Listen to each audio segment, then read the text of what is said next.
મહેસાણાની વાત કરીએ. કેમિકલ માફિયાઓનો ત્રાસ સૌથી વધારે મહેસાણાના કડીમાં જોવા મળી રહ્યો છે. કડી તાલુકાના રાજપુર ગામના ખેડૂતો કઈ રીતે હેરાન પરેશાન લાલ પાણીના કારણે થયા છે.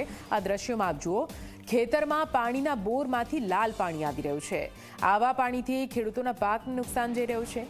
તો રાજપુરના મુસ્લિમપરા વિસ્તારમાં છેલ્લા 20 દિવસથી લાલ પાણી આવે છે. આ મુદ્દે પોલ્યુશન વિભાગને પણ જાણ કરવામાં આવી છે. પોલ્યુશન વિભાગ કોઈ નક્કર કામગીરી ન કરતું હોવાનો લોકોએ આરોપ લગાવ્યો છે.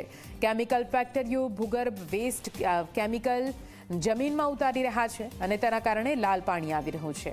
રાજપુરમાં આવેલી કેમિકલ ફેક્ટરીઓમાં તપાસની માંગ ઉઠી છે.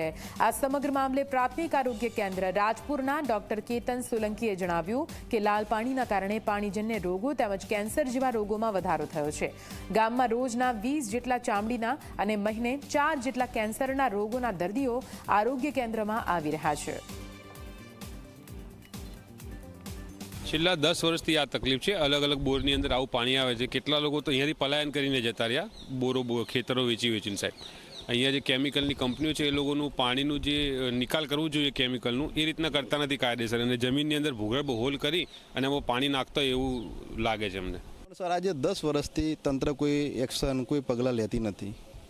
સર, ઘણા બધા અરજી કરી, ઘણી બધી એપ્લિકેશનો થઈ, ઘણા બધા મીડિયાવાળા આવ્યા, ઘણા બધા સેમ્પલો લેવાયા, પણ એનું આજ દિન સુધી અમને એનું કોઈ નિરાકરણ થતું નથી.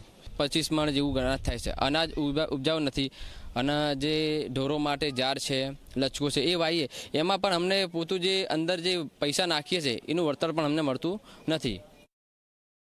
હા, સ્થાનિકોના મને ઘણીવાર ફોન આવે છે કે સર લાલ પાણી આવે છે આતે, એટલે મેં એમને એવું આશ્વાસન આપ્યું હતું કે આપણે એનું સેમ્પલિંગ કરીને આપણે આગળ મોકલીશું, પણ આ તો જોઈને જ ખબર પડી જાય છે કે અનપેલેટેબલ છે, એકદમ લાલ જ છે અને કેમિકલ યુક્ત છે, એટલે પીવા લાયક નથી.